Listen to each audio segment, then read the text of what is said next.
10 से 15 के बीच में अटेम्प्ट किया ना तो बहुत अच्छा है। एक बार तुम फील लेके देख लो आईआईटी मेंस के पेपर कैसे होते हैं और किस तरह से तुम्हें करने होंगे बाद में। तो नोट करेंगे एक बार, इसमें ऑर्गेनिक का काम होगा थोड़ा सा। ऑर्गेनिक अगर तुम लोगों ने कर रखी है, जिसने लास्ट ईयर की हुई है, उनको तो बेनिफिट मिलेगा, कुछ तो उसमें पता लगेगा कि क्या हो रहा है। अच्छा अभी नोट करेंगे एक बार, ये आन्या,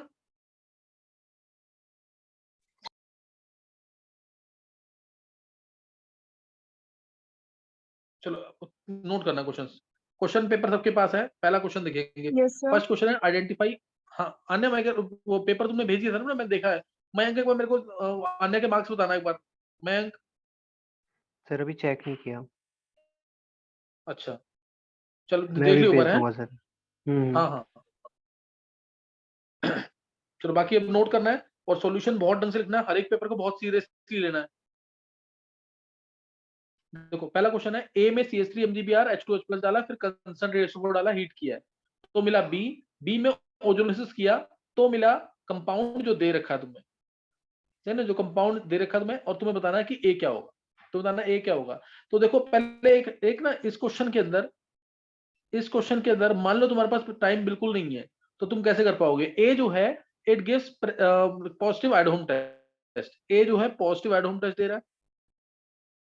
पॉजिटिव मैं लिख देता हूँ CH3 टेस्ट, पॉजिटिव CH3 दे रहा है ये। इसका मतलब इसके अंदर COCH3 ग्रुपिंग जरूर होगी, सही ना, COCH3 ग्रुपिंग ए के अंदर जरूर होगी। नेक्स्ट इसमें बताया, इसके अंदर ग्रिग्नार्ड एजेंट डाला है, H2H+ पूरा डिटेल मान लेना इसको। और वो ग्रिग्नार्ड एजेंट कौन सा है, CH3 MgBr। चलो मैं पहला लिख देता हूँ ताकि उससे थोड़ा और क्लियर हो जाए। MeMgBr dry ether, second H2H+, और थर्ड पे डाला है कंसंट्रेटेड H2O4, गर्म किया साथ में। ये है ए के अंदर, सही ना, ए के अंदर ये है। ए में डाला है MeMgBr H2H+, फिर कंसंट्रेटेड H2O4 का हीट किया है तो बी मिला। और बी में ओजोनोलिसिस किया है, बी में ओजोनोलिसिस किया है तो मिला है कंपाउंड जो दे रखा है तुम्हें इस तरीके से। ये है CHO, उसके बाद C, CH3, CH3, COCH3, ये है कंपाउंड।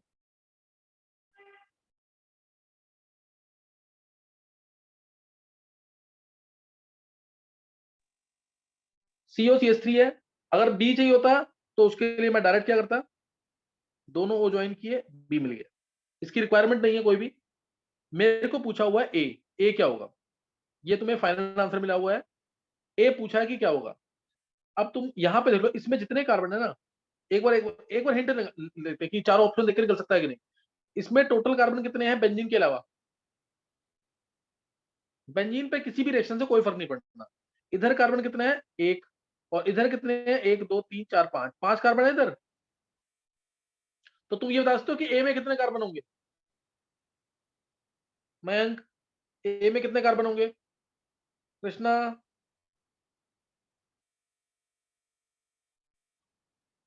ए में कितने कार्बन होंगे। सर 5। ए में मतलब बेंजीन के अलावा 5, सही है ना। हाँ 5। हाँ बहुत अच्छे।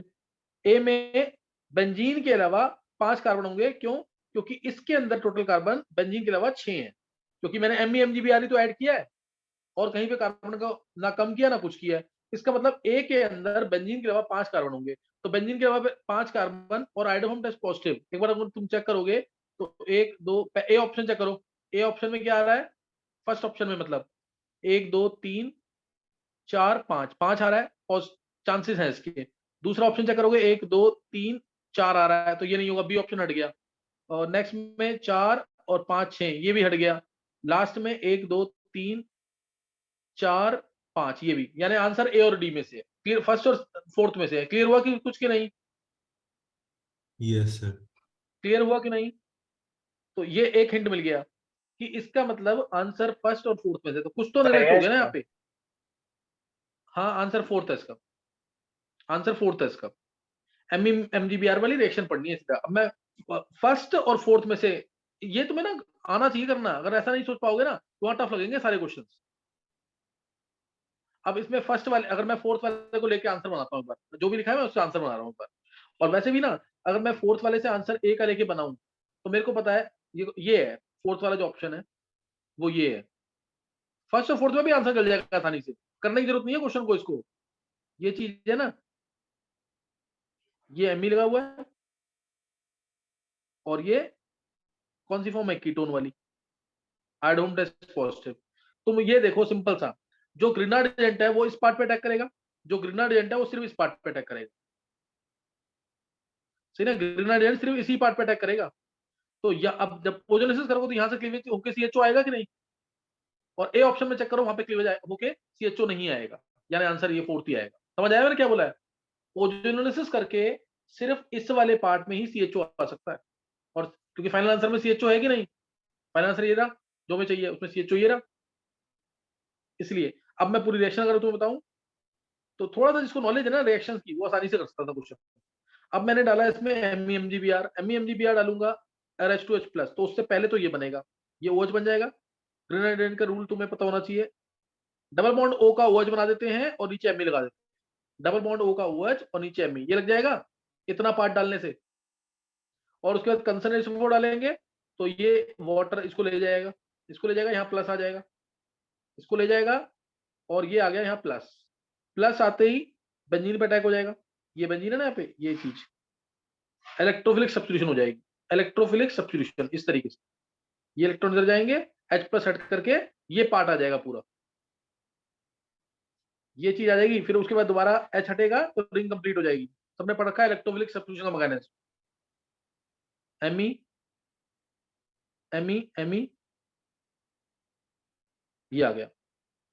और उसके बाद जब ओजोनोसिस करोगे तो यहाँ से क्लीवेज डबल बॉन्ड लगा देना, फाइनल आंसर देखो ये मिल गया ओजोनोसिस करने पर।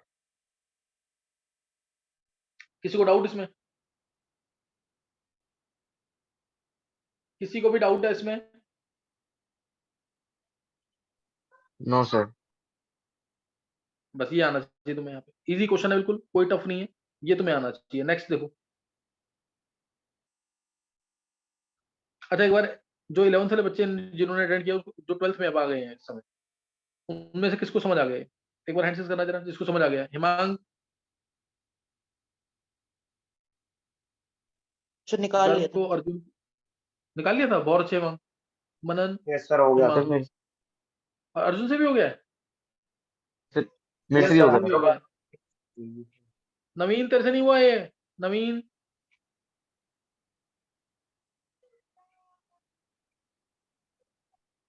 चलो कुछ हुआ था। नेक्स्ट देखेंगे क्वेश्चन। अब नेक्स्ट क्वेश्चन, पहला क्वेश्चन ऑर्गेनिक का था, पहला क्वेश्चन ऑर्गेनिक का है और एल्डिहाइड कीटोन्स का कह सकते हैं। दूसरा क्वेश्चन जो है ये काइनेटिक्स से रिलेटेड है। ये क्वेश्चन यूज करनी है, 11th वाले बच्चों ने यूज किए क्वेश्चन ये, लेकिन वेंट ऑफ इक्वेशन टाइप है। ए टू के टू ए ई के टू ए ई की power minus A by RT Arrhenius equation है। अगर इसमें मैं लॉग के लूंगा, पहले आएगा natural log of A minus A by RT आएगा, माइनस ए बाय RT। ये फाइनल इक्वेशन यूज करनी है जो हमें, ये है फाइनल इक्वेशन जो हमें यूज करनी है। अब क्वेश्चन क्या है? क्वेश्चन मैं तुम्हें बता रहा हूँ। ए गिव्स एट कितना टेम्परेचर है ये प्रोडक्ट, 700 केल्विन। और ऐसे ही कितना है बोल कर दोबारा? फिर तो 700 700 है। 700 केल्विन। दूसरा क्या है? 500 500 केल्विन पे प्रोडक्ट मिल रहा है, प्रोडक्ट मिल गया इसमें। अब बोला कि EA is decreased by, second action, EA is decreased by 30 kJ per mole in the presence of catalyst. If the rate remains unchanged means rate constant same है दोनों रिएक्शन, rate constant same है। The activation energy for the catalyzed reaction is, catalyzed reaction के लिए activation energy क्या होगी?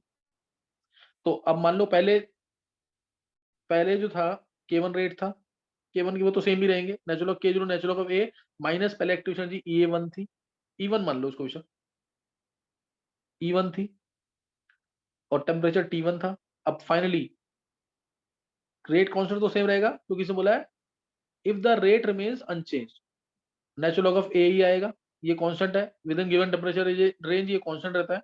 Minus final activation energy जो है catalyst के प्रेजेंस में 30 से कम हो गई है, तो फाइनल एक्टिवेशन एनर्जी होगी E1 minus 30 divided by E1 minus 30 हो जाएगी डिवाइडेड बाय R T2। बस ये दोनों को इक्वल कर दो। दोनों को इक्वल करने का मतलब है कि ये नेचुरल लॉग ए कैंसिल, माइनस माइनस कैंसिल, तो E1 ऐसे ही रहने दो बाय R T1 हमारा है 700, E2 है E1 minus 30 divide by R T2 हमारा है 500, T2 है 500, तो ये यहाँ पे दोनों कैंसिल हो जाएंगे और इसमें R से R भी कैंसिल हो जाएगा, फाइनल आंसर देखो क्या आ रहा है यहाँ पे, देखो फाइनल आंसर क्या आ रहा है 5E1 7E1 सर सेकंड वाला माइनस 210 कितना आ रहा है ये सर 105 105, ये 2E1 हाँ 210 105 आ सही है बिल्कुल 105 आ जाएगा। अच्छा समझ आया कुछ कि नहीं, ये अरेनियस इक्वेशन है 11th से बच्चों ने नहीं पढ़ी है काइनेटिक्स चैप्टर में, Arrhenius equation which gives effect of temperature on rate constant. तुम लोगों ने लास्ट ईयर 11th क्लास में केमिकल इक्विलिब्रियम में पढ़ा था equation which gives effect of temperature on equilibrium constant, कुछ याद है कि नहीं गर्व? यस सर याद है। हाँ उसी Yes, टाइप का sir. है कि नहीं है, यस सर। उसी टाइप का है कि नहीं क्वेश्चन? हाँ तो ये बेसिक इक्वेशन है, 7 जगह यूज होती है इक्वेशन, ये नोट कर लेना काइनेटिक्स की इक्वेशन है। यहाँ पे के रेट कांस्टेंट है और टी टेम्परेचर, बाकी सब ये यहाँ पे एक्टिवेशन एनर्जी। नेक्स्ट नोट करेंगे, ये काइनेटिक्स चैप्टर से था क्वेश्चन। नेक्स्ट क्वेश्चन है ऑर्गेनिक का क्वेश्चन है the correct order of heat of combustion for the following alkadienes. ये दे रखे हैं एल्काडाइंस 3 दे रखे हैं, पहला इस तरीके से, दूसरा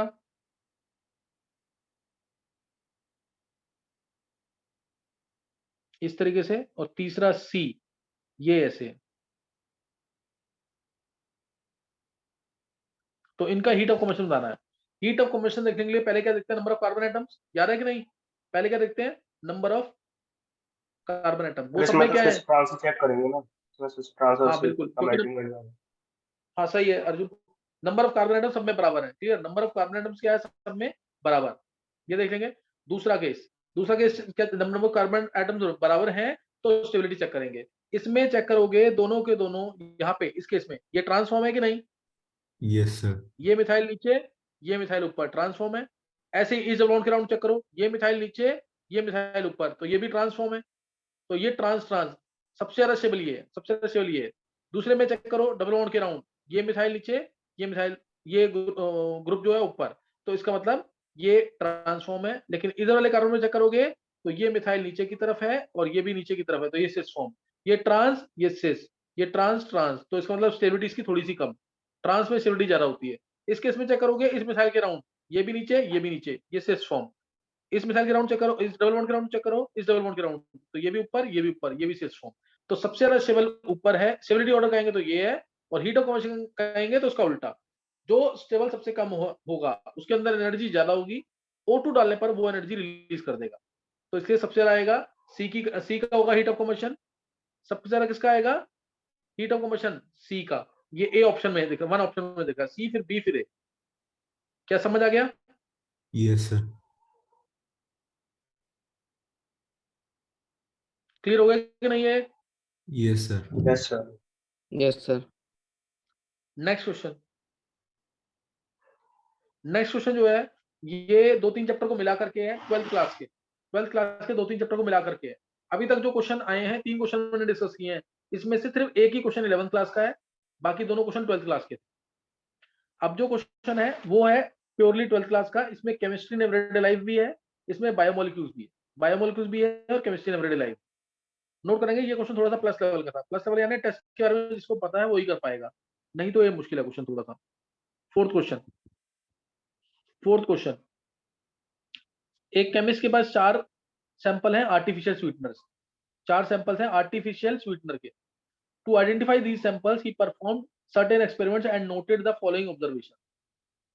तो पहले ए और डी जो है both form blue violet colour with ninhydrin. तो अब तुम्हें पता होना चाहिए निन हाइड्रिन टेस्ट कौन देता है। Ninhydrin test is given by proteins. Proteins यानी जिसके अंदर CONH bond, peptide bond. Proteins वो होते हैं जिसके अंदर CONH बॉन्ड हो, वो पेप्टाइड है। तो अब इसके बाद ए एंड डी, पहले तो अभी स्ट्रक्चर देखने पड़ेंगे किस किस के स्ट्रक्चर्स हैं, ABCD है क्या। देखो इसमें दिया हुआ है, फिर लेसन्स, ये प्रोटीन्स के लिए पहले ऑब्जर्वेशन से ये पता लग गया। दूसरा क्या है, सेकंड ऑब्जर्वेशन है Lassaigne's extract of C gives positive AgNO3 test with negative ferrocyanide test, है ना, फेरिफेरोसाइनेट टेस्ट है। AgNO3 टेस्ट जो लेसन्स एक्सट्रैक्ट है, ये लेसन्स एक्सट्रैक्ट 11th क्लास के बच्चों ने पढ़ा हुआ है, तो उनको पता होना चाहिए, क्वालिटेटिव एनालिसिस में पढ़ा था, याद है कि नहीं। ये Yes, sir. AgNO3 के साथ पॉजिटिव यस टेस्ट है। सर, एन का वो AgN एक वो बताने के लिए हाँ अंदर। हाँ AgNO3 के साथ पॉजिटिव टेस्ट है, इसका मतलब हैलाइड आयन है उसके अंदर, Cl negative, Br negative, I negative होगा। क्लियर हुआ कि नहीं ये, याद है कि नहीं। ये AgCl का व्हाइट PPT, AgBr का लाइट येलो, AgI का येलो। यस AgNO3 का पॉजिटिव टेस्ट है, तो इसका मतलब ये पता लग गया, इससे ये पता लग गया। और तीसरा जो है, third, lessons extract of B and D, सी यानी सी जो है, सी के अंदर AgNO3 से पता लग गया सी के अंदर हेलोजन प्रेजेंट है, सी के अंदर हेलोजन प्रेजेंट है, सी के अंदर हेलोजन है, ये याद रखना। उसके बाद है Lassaigne's extract of B and D, Lassaigne's extract of B and D gives positive sodium nitroprusside test. Sodium nitroprusside test positive कौन देगा,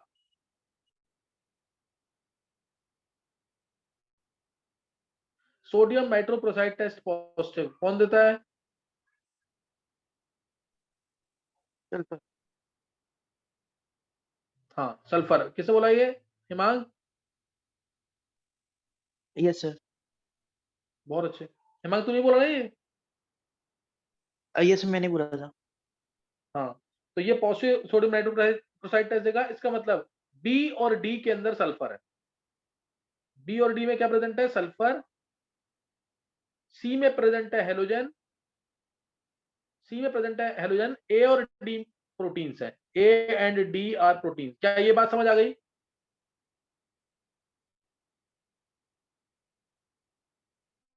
क्या ये क्वेश्चन क्लियर हो गया है,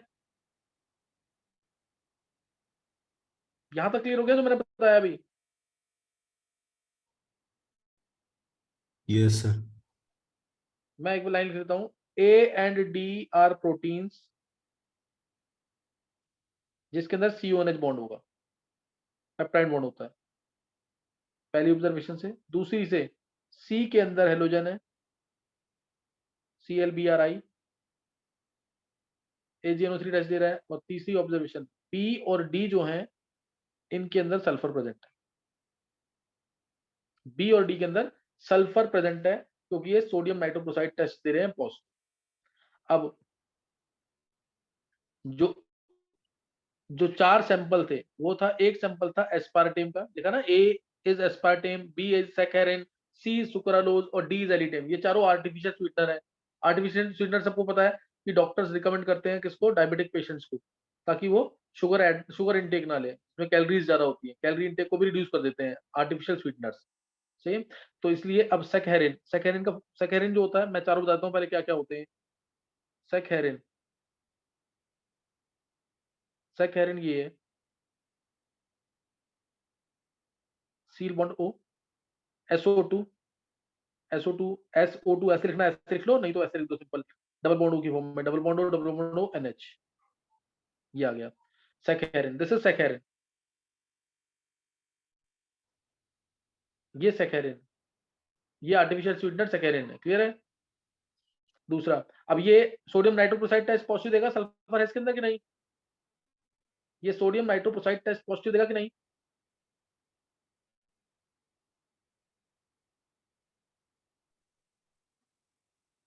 यस। सल्फर आ गया ना सर, तो सैकरिन है आर्टिफिशियल स्वीटनर, ये सोडियम नाइट्रोक्लोराइड टेस्ट पॉजिटिव देगा। दूसरा सुक्रालोज, सुक्रालोज के लिए सुक्रोज का स्ट्रक्चर पता होना चाहिए, अभी तुम लोगों को नहीं पता, बस तुम्हें फॉर्मूला ही पता है, C12H2211, कोई 11 साल बच्चा अगर कर रहा है तो ये स्ट्रक्चर है इसका।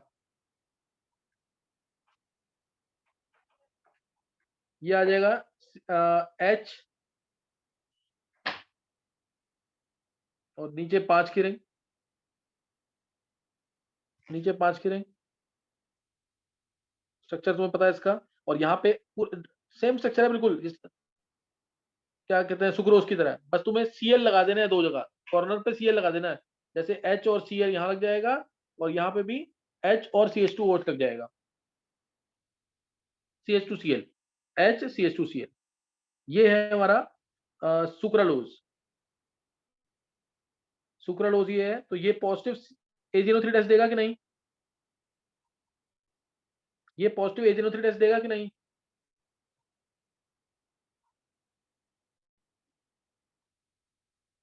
Cl आ गया इसमें कि नहीं? देखो उधर Cl आ रहा है, Yes, sir. Yes. Yes. ये Yes. Cl, ये Cl, तो ये पॉजिटिव A03 टेस्ट दे देगा। ये हो गया सुक्रालोज के अंदर। और सुक्रालोज के बाद 2 और दिया मैंने, एलिटेम और एस्पार्टेम। एलिटेम और एस्पार्टेम, एस्पार्टेम से रिलेटेड क्वेश्चन 2001 में भी पूछा हुआ है, आईआईटी में बहुत जगह पूछा हुआ है। एस्पार्टेम जो है वो होता है इस तरीके से, देखो CH2 COOH, डिटेल सिस्टम बनाना सिखा दूंगा बायोमोलिक्यूल्स में मैं, अभी तो तुम सिर्फ नोट करोगे। CH2 COOH है लास्ट में, थोड़ा बड़ा स्ट्रक्चर है। CH2 CO2H लिख देता हूं मैं, COOH, CH NH2 CONH, ये पेप्टाइड लिंकेज, ये पेप्टाइड लिंकेज हो गई इधर, ये पेप्टाइड लिंकेज है। CH2 CH, ये एलानिन की फॉर्म है, साथ में COOCH3, दिस इज एस्पार्टेम। ये एस्पार्टेम है, क्लियर। और इसमें पेप्टाइड लिंकेज आ रही है, प्रोटीन है, पेप्टाइड लिंकेज आ रही है, ये क्या है, प्रोटीन। और उसके बाद जो एलिटेम है, वो एलिटेम भी इसी की तरह है, सेम एलिटेम इसी की तरह सेम है, लेकिन मैं थोड़ा सा उसमें चेंज है। मैं एलिटेम का स्ट्रक्चर यहीं पे थोड़ा सा शॉर्ट में बना रहा हूँ यहाँ पे। एलिटेम, ये एस्पार्टेम है, आर्टिफिशियल स्वीटनर, ये कोल्ड ड्रिंक्स वगैरह में डलता है, आर्टिफिशियल शुगर जो डलती है, कोल्ड फूड्स में ही डलेगा ये, क्योंकि हाई टेम्परेचर पे ये डिकम्पोज कर जाता है, बेकिंग टेम्परेचर पे ये डिकम्पोज हो जाता है। एलिटेम भी इसी की तरह है, CH2 COOH, CH2 COOH, CH NH2, फिर पेप्टाइड लिंकेज, फिर पेप्टाइड लिंकेज CH CH3, इसमें एलानिन की फॉर्म होती है। ये इजी है स्ट्रक्चर बनाना बहुत, जब तुम स्ट्रक्चर कर लोगे अमीनो एसिड के, तो ये स्ट्रक्चर बनाना बहुत इजी होता है। CONH CONH, बायो वाले बच्चों को स्ट्रक्चर्स आते होंगे ये, क्योंकि उन्होंने बायोमोलिक्यूल्स में भी पढ़ा है और केमिस्ट्री में भी है। ये आ जाएगा Me दोनों साइड, यहाँ पे भी Me, यहाँ पे भी Me, इधर भी Me, इधर भी Me, और बीच में यहाँ आता है S, बीच में S। ये एलिटेम है। एलिटेम जिसकी स्वीटनेस को कंट्रोल करना बहुत टफ है, नॉर्मल शुगर से ये 2000 टाइम ज्यादा स्वीटर होता है। ये इसकी डीमेरिट है, जैसे एस्पार्टेम की डीमेरिट थी ना, इसको कोल्ड फूड में यूज करते हैं। एलिटेम, एलिटेम जो है इसकी स्वीटनेस को कंट्रोल करना टफ है। तो ये आ गया। अब तुम इसको देख के बताओ, इसमें भी सल्फर आ रहा है, इसमें भी सल्फर आ रहा है। अब तुम इन चारों को देख करके क्या आंसर निकाल सकते हो कि नहीं?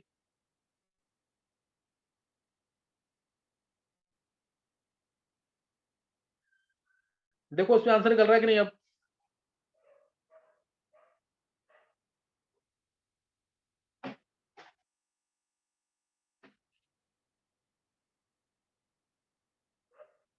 देखो इसको देखकर आंसर निकल पा रहा है कि नहीं? अब Yes, पहला sir. पहला रीड करो, पहला ऑप्शन। पहला ऑप्शन क्या था? A and D both form blue violet color with ninhydrin। इसका मतलब दोनों के दोनों A और D कौन से होंगे?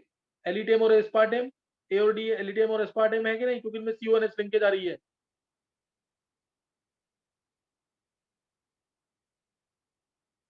A और D क्या Yes, sir. होंगे? एलि A और D ये होंगे एलिटेम एंड एस्पार्टेम। ये दिमाग में रख लो बस, इन दोनों में से कोई एक A है और कोई एक क्या है, D। फिर C में हेलोजन वाला टेस्ट है, ये तो पता लग गया। C कौन सा है? C कौन सा होगा? AgNO3 टेस्ट, सुक्रालोज हो Sucralose. जाएगा। C, Sucralose. C तो सुक्रालोज हो गया विदाउट एनी डाउट। C है सुक्रालोज।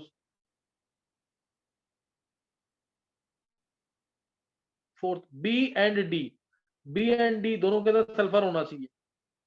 B और D दोनों क्या दे रहे थे? Sodium nitrochloride test positive. B and D दोनों के अंदर सल्फर होना चाहिए। कौन सा होंगे? सल्फर इसके अंदर है एक तो, देखो ये रहा, एलिटेम के अंदर सल्फर, एलिटेम में सल्फर है। और सल्फर किस में है?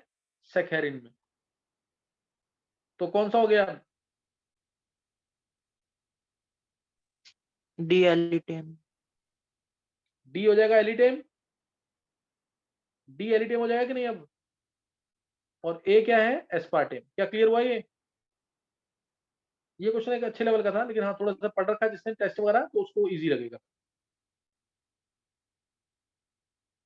बी और डी दोनों में सल्फर होना चाहिए, बी और डी दोनों में सल्फर होना चाहिए। डी जो है ऊपर प्रोटीन भी है और सल्फर भी होना चाहिए, डी ऊपर जो है प्रोटीन भी है और सल्फर भी होना चाहिए। तो कौन सा हो गया? प्रोटीन और सल्फर दोनों किसमें? एलिटेम में है। क्लियर होगी बात कि नहीं है?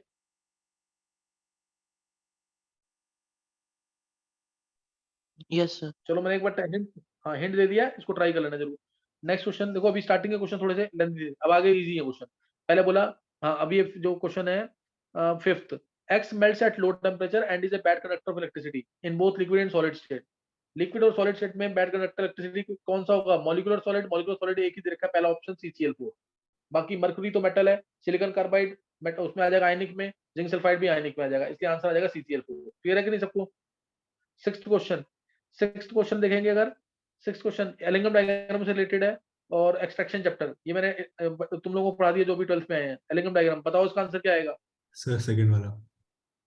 सेकंड वाला, sir greater B. Than 1400 degree, सबने कर लिया हुआ है। Greater than Second, sir. 1400 degree Celsius पे ए का कर्व कहाँ गया? नीचे आ गया कि नहीं?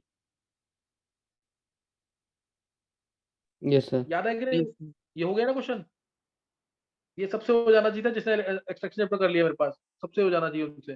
फिर नेक्स्ट क्वेश्चन आयनिक इक्विलिब्रियम का है, 7th क्वेश्चन आयनिक इक्विलिब्रियम का है PbCl2। इसमें PbCl2 का KsP दे रखा है और हमें निकालना है इसका QsP।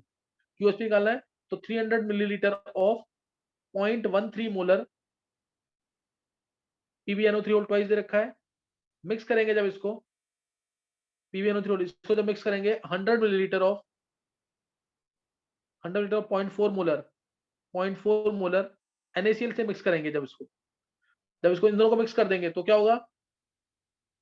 इन दोनों को मिक्स कर देंगे तो Pb2 प्लस, अब टोटल वॉल्यूम हो जाएगा 400, तो 400 के अंदर तुम Pb2 प्लस का कंसंट्रेशन निकाल लोगे। 300 into 0.134 is equal to 400 into x, ये आ जाएगा Pb2 प्लस का कंसंट्रेशन। ऐसे ही Cl माइनस का यहां से कर लेंगे, 100 into 0.4 is equal to 400 into y। यहां से आ गया Pb2 प्लस, यहां से आ गया Cl minus, Pb2 plus into Cl minus का स्क्वायर करेंगे तो उससे आ जाएगा QsP, उससे आ जाएगा QsP, और वो ग्रेटर आएगा किससे? KsP से। कर लोगे ना ये? Yes sir. Next question. Yes, sir. अभी तक जो क्वेश्चन थे, हाँ अभी तक जो क्वेश्चन थे उसमें से Yes, sir. 11th वालों से भी कुछ क्वेश्चन हो जाने चाहिए। लास्ट के 2 क्वेश्चन जो है मैंने करवा दिए हैं तो तुमसे हो जाना चाहिए। अब है 8th क्वेश्चन। 8th क्वेश्चन है PDFClBri, इसके n number of geometrical isomers है, इसके n number of geometrical isomers है। ये क्वेश्चन अभी नहीं होगा तुमसे, ये कोऑर्डिनेशन कंपाउंड का चैप्टर का क्वेश्चन है ये, PDFClBri।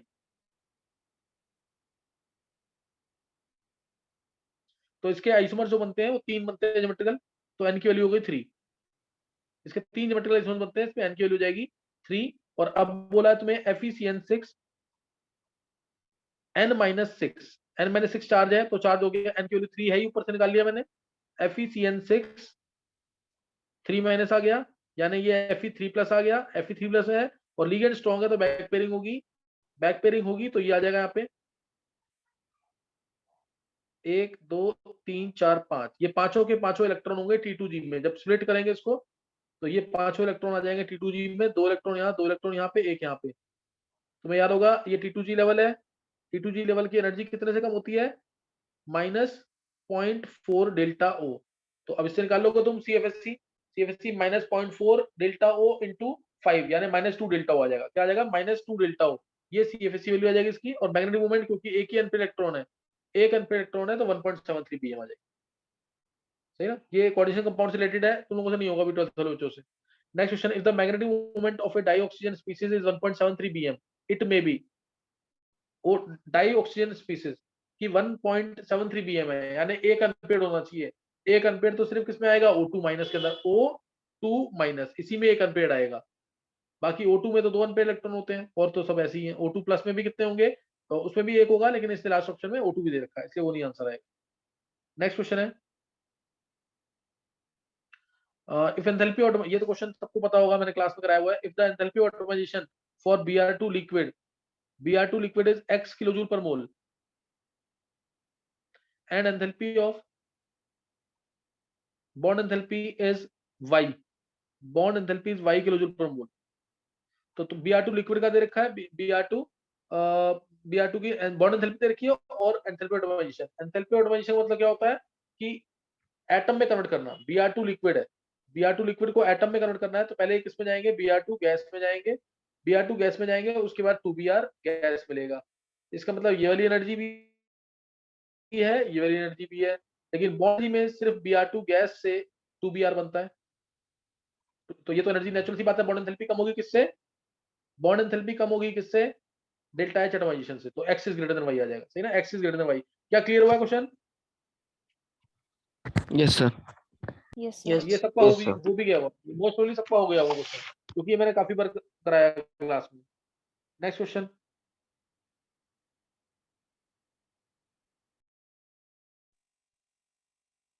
नेक्स्ट क्वेश्चन है क्वेश्चन नंबर 11। क्वेश्चन नंबर 11 ये मैं डायरेक्ट बता रहा हूँ। The increasing order of basicity of the following intermediates is CH3 whole thrice C minus. सबसे अच्छा ये होगा क्योंकि इसके अंदर 3 प्लस आई इफेक्ट है, सबसे अच्छा बेस ये है। सेकंड नंबर पे आएगा CH3 माइनस, क्योंकि इसमें प्लस आई नहीं है लेकिन फिर भी कोई विड्रॉइंग ग्रुप भी नहीं है।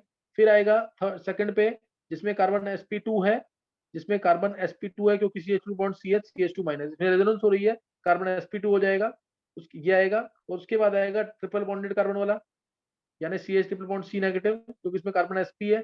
sp कार्बन बहुत इलेक्ट्रॉनिक होता है, अपने लोन पे आसानी से नहीं देगा, सही ना, अपने लोन पे आसानी से नहीं देगा, तो ये आ जाएगा। और लीस्ट होगा साइलेंट आयन, क्योंकि इसमें एक तो sp है और दूसरा नाइट्रोजन विड्रॉ कर रहा है, ज्यादा इलेक्ट्रॉनिक होगा, इससे ये आंसर आ जाएगा बेसिसिटी का। 12th क्वेश्चन डायरेक्ट क्वेश्चन है 11th क्लास का, ये तुम कर लोगे, तुम्हें तीनों स्टेटमेंट सही दे रखी हैं, बहुत ढंग से रीड करना, बहुत ढंग से रीड करना, स्पेशली सेकंड और थर्ड स्टेटमेंट। बोरोन की आयन एनर्जी कम क्यों होती है बेरिलियम से, सही ना, बोरोन की आयन एनर्जी क्यों कम होती है बेरिलियम से। थर्ड स्टेटमेंट को ढंग से रीड करना, वो समझ आनी चाहिए तुम्हें। अच्छा, उसके बाद 13 question, the acidic basic and amphoteric oxide, ये सबने कर लिया होगा। एसिडिक बेसिक एंड, देखो बाद में क्वेश्चन इजी भी आते हैं, ऐसा नहीं सभी क्वेश्चन टफ होंगे। एसिडिक ऑक्साइड कौन सी होगी, नॉन मेटल की ऑक्साइड, यानी N2O3, नॉन मेटल की ऑक्साइड। D और उसके बाद हाँ, बेसिक कौन सी होगी, मेटल की Li2O। और एम्फोटेरिक कौन सी होगी, वो मैंने तो बता रखा है, शॉर्टकट दे रखा है, उसका सबको पता होगा। सुनो जनाबे अली, वे सब पंजाबी मन से गाते हैं, ऐश करते हैं, याद है कि नहीं है? तो वो कौन सी है last option, last option Al2O3। तो ये भी सबने कर लिया होगा। 14th क्वेश्चन, 14th क्वेश्चन है major product in the following, ये सबने कर लिया होगा, इजी क्वेश्चन है बिल्कुल। NH2 है और साथ में Br दे रखा है। अब इसमें पहले लगाइए सैंडमियर रिएक्शन, नेम रिएक्शन आई है, देखो डायरेक्ट सैंडमियर रिएक्शन लगाई तो NH2 का N2Cl बन जाएगा पहले, और उसके बाद लगाइए फिर दोबारा नहीं, पहले लगाइए डाइजोडाइजेशन, फिर लगाइए सैंडमियर, फिर N2Cl का बन जाएगा Br। दोनों Br आ गए, दोनों Br आने के बाद इसने नाइट्रेशन किया है, नाइट्रेशन किया तो किसी भी Br की पैरा पोजीशन पे NO2 लगा दो, आंसर आ जाएगा। किसी भी Br की पैरा पोजीशन पे NO2 लगा देंगे, आंसर आ जाएगा। तो इससे आंसर तुम्हें दिख रहा होगा, सेकंड आ रहा। हाईएस्ट यील्ड, हाँ ये अच्छा क्वेश्चन थोड़ा सा, highest yield in Friedel-craft reaction.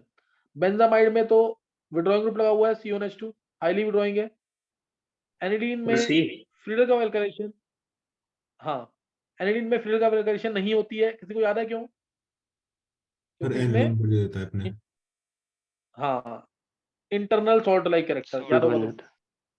हाँ इंटरनल सॉल्ट बन गया तो एन पे पॉजिटिव आ गया।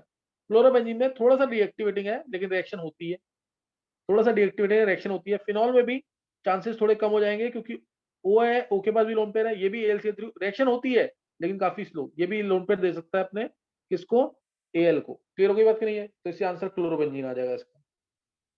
नेक्स्ट क्वेश्चन है 16, major product Y in the following, major product Y in the following क्या होगा? थोड़ा सा रिएक्शन वाला क्वेश्चन है। 16 क्वेश्चन है, मेजर प्रोडक्ट Y। देखो पहले डाला है मैंने H2O H plus Hg2 plus, तो COCH3 बन जाएगा, वो मैं डायरेक्ट दिखा रहा हूँ, ये मैंने डायरेक्ट दिखा दिया, X आ गया। और उसके बाद डाला इसके अंदर ग्रेनाइट एजेंट और फिर कंसंट्रेटेड रिसोर्ट के साथ हीट किया है। ग्रेनाइट डायगलास C2H5 MgBr वाला, C2H5 MgBr वाला, तो उसमें क्या होगा, डबल बॉन्ड होगा, OH बन जाएगा और नीचे लग जाएगा C2H5 और उसके बाद कंसंट्रेटेड रिसोर्ट डालेंगे तो OH यहाँ से, H यहाँ से हटेगा। आंसर चेक कर लेना। इसी से हाईली सब्स्टिट्यूटेड एल्कीन आएगा, इससे आ जाएगा 16th आंसर। इससे 16th आंसर आ जाएगा 17 क्वेश्चन है। Cr, ये कोऑर्डिनेशन कंपाउंड्स का question, coordination compound CrH2O6 ClN whole 6 ClN, ये रखा है as a spin only magnetic moment of 3.83 bm। 3.83 bm का मतलब इसका 3 अनपेड इलेक्ट्रॉन है। डायरेक्ट देखते पता लगता है ये वैल्यू को। 1.73 होता है तो 1 अनपेड इलेक्ट्रॉन, 2 पॉइंट समथिंग तो 2 अनपेड इलेक्ट्रॉन, 3 पॉइंट समथिंग तो 3 अनपेड इलेक्ट्रॉन है इसके पास। 3 अनपेड इलेक्ट्रॉन, 3 अनपेड इलेक्ट्रॉन कैसे आ सकते हैं, जब क्रोमियम के फॉर्म में आए, क्रोमियम 3+ की फॉर्म में आए, क्रोमियम 3+ की फॉर्म में आएगा तो ही 3 अनपेड इलेक्ट्रॉन होंगे।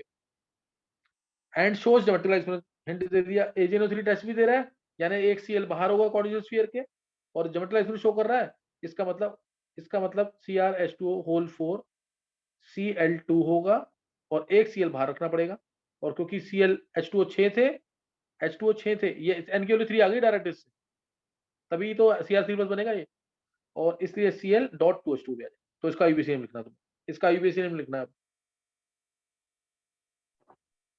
एक बार रिजॉइन कर